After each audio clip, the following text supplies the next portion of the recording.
सुधांशु जी बहुत नादान व्यक्ति हैं और इनकी पार्टी के लोग भी बहुत नादान हैं और अंजना ओम कश्यप जी जैसी मशहूर पत्रकार वो भी शायद इतनी नादान बनने की कोशिश कर रही हैं कि वो इस इवेंट का महत्व नहीं समझ पा रही हैं। इस इवेंट को जस्टिफाई करने का मतलब कि आप या सुधांशु जी या भारतीय जनता पार्टी या इस देश के लोग क्या ये बेवकूफ है, उनको समझ में नहीं आ रहा था कि प्रधानमंत्री नरेंद्र मोदी किस कार्यक्रम में गए थे वहां पे। हम लोग राजनीति में बच्चे हैं, हमें समझ नहीं है।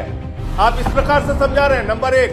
दूसरी बात, आप तो पूरे समय ऐसे बात कर रहे हैं कि इनके ऊपर टैरिफ लगा दिया, उनके ऊपर टैरिफ लगा दिया। भैया हमें दुनिया भर से क्या मतलब है? आप प्रधानमंत्री जी को विश्व गुरु और पता नहीं क्या क्या शब्दों से सुशोभित करते हैं, अवतार और महामानव शब्दों से वो अपने आप को खुद से सुशोभित करते हैं। तो आप मुझे बताइए, हिंदुस्तान के लोगों को पैरों और हाथों में बेड़ियां बांध के उनके बच्चों के साथ अमृतसर में उतारा गया, इससे क्या आपको शर्मिंदगी नहीं हुई? भारत की सरकार ने कोई विरोध दर्ज कराया? तो भारत को एक व्यक्ति लगातार अपमानित कर रहा है, टैरिफ लगा रहा है, यहां तक कह रहा है कि हम पाकिस्तान में रिजर्व खोज रहे हैं ऑयल का और एक समय ऐसा आएगा कि आपको पाकिस्तान से तेल खरीदना पड़ेगा। आईएसआई का चीफ आसिम मलिक अमेरिका गया, जो आईएसआई हिंदुस्तान में आतंकवाद की घटनाओं को बढ़ावा देने का काम करता है। क्या यह ऑफिशियल लाइन नहीं है अमेरिका की कि हमारा दुश्मन देश जो हमारे देश के अंदर आतंकवाद का जहर घोलता है, जिसने पहलगाम किया,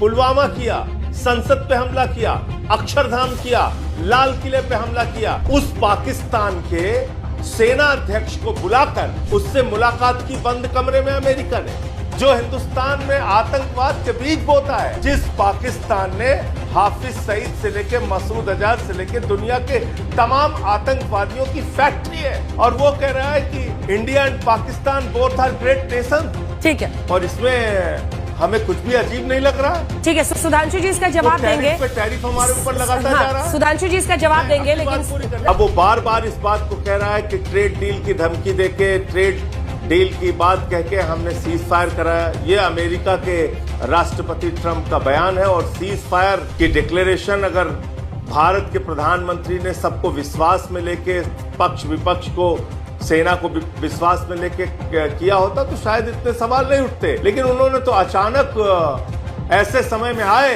और विदेश सचिव के माध्यम से सीज फायर डिक्लेयर हुआ।